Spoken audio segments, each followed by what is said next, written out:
السلام عليكم ورحمة الله وبركاته. النهاردة بقى هوريكم حاجة جديدة. كل مرة بنشوف حاجة مختلفة مع بعض.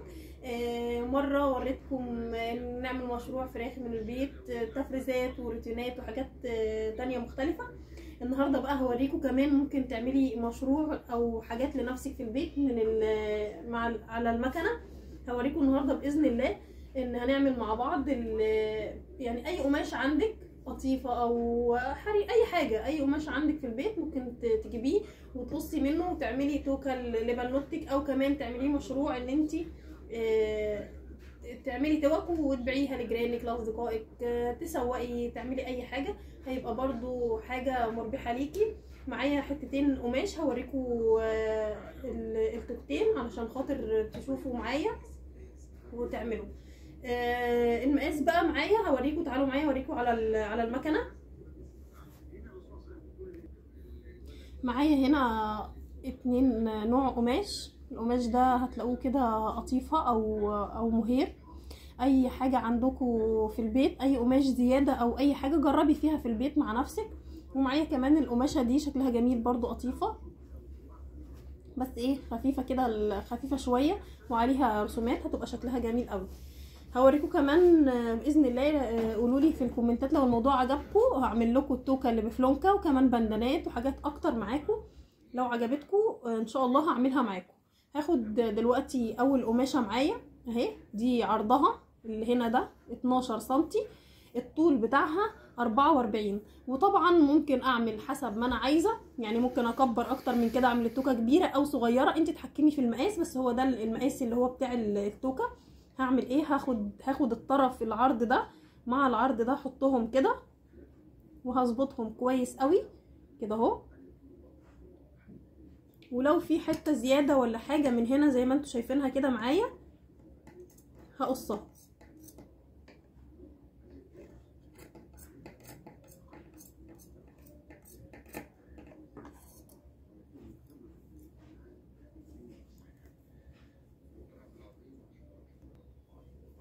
كده اهو سويتها. احط بقى العرض على العرض معايا، وهبدا ان انا ايه، هشغل مكانتي وادخل تحت الدواس واعمل فرماتوره.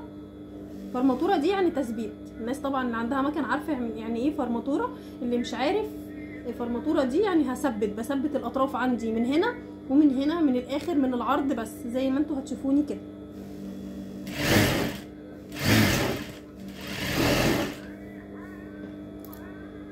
كده اهو قفلتها من هنا من العرض كده، اتقفلت عندي.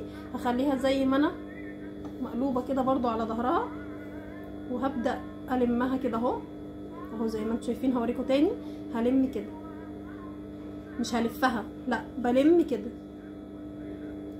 علشان هبدا بعد ما احط فيها الاستك. طبعا اي استك عندك، ممكن الاستك العادي او الاستك العريض او زي ما تحبي بقى. انا بشتغل بالاستك ده برضو، هتلاقيه جميل معاكي، هيبقى شغال. هعمل ايه، بصوا بقى، عندي كده، عندي طرفين طبعا بلم كده، بلم العرض على بعضه. عندي طرفين جوه وطرفين بره. الطرفين اللي في النص دول هدخلهم كده اهو زي ما انتوا شايفين كده، هدخلهم جوه. وهاخد الطرفين الخارجيين اللي بره كده، دخلت الاتنين اللي جوه وخدت الطرفين اللي بره مع بعض، وهاخدهم كده على المكنه، وهسيب حته بسيطه قوي، يعني عندي الخياطين قصاد بعض، هسيب يجي نص سنتي كده من هنا، وهبدا بعد النص سنتي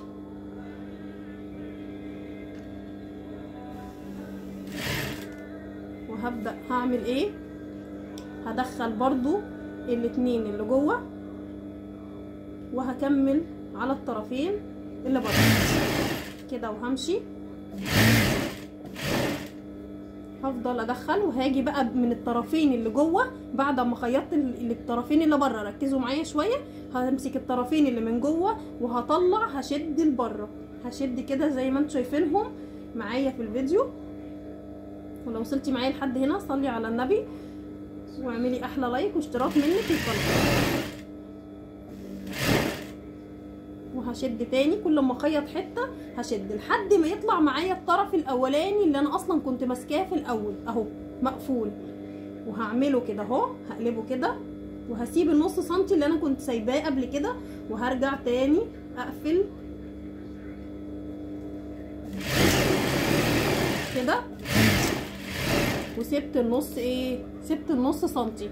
هبدأ امسك بقى، عندي هنا في الناحية بتاعت الاستك هطلع منها الحتة اللي انا هقلبها، هقلب كده التوكة خلاص بقت جاهزة عندي، وهمسك كده الطرف هطلع زي ما وريتكم من ناحية ايه، من ناحية الاستك هطلع كده واشد كده، التوكة اتعملت معايا بقى شكلها جميل اهو زي ما انتوا شايفينها.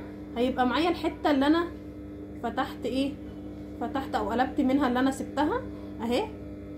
همسكها معاكم، هدخل الاطراف كده وهمسكها على المكنه واعمل لها تثبيت او فرماتوره برضو، وهخيطها واقفلها خالص.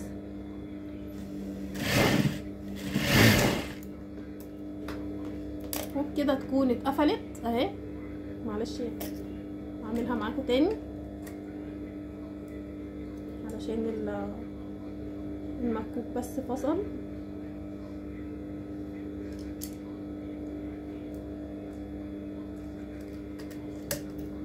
اهي هرجع احطها تاني بعد ما قفلتها كده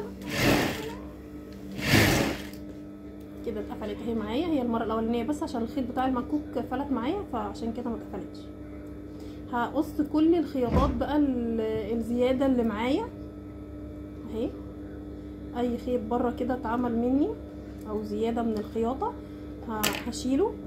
اقتربت صلاة المغرب. التوكة دي بتتباع ب10 جنيه وممكن تبقى اغلى من كده حسب القماشه زي ما احنا عارفين. وطبعا في العيد بيستغلونا جدا جدا، وداخل عليكي بقى موسم لو عندك بنوته 2 3 زي ما بقولك ممكن تعمليه مشروع ليكي ينفعك ويبقى جميل جدا وهيبقى مربح جدا جدا معاكي. وبأقل حاجه انت ممكن تعمليها بقصاقيس القماش مش بحاجه كبيره. اهي التوكة يا رب تكون عجبتكم، وان شاء الله لو الموضوع عجبكم وعايزين فيديوهات تانية زي ما قلت لكم هعمل معاكم البندانه، وكمان هعمل معاكم بندانه بفلونكه، وكمان هعمل معاكم البندانه بفلونكه، وكمان بندانه ساده، وكمان هعمل معاكم التوكه دي برضو بفلونكه.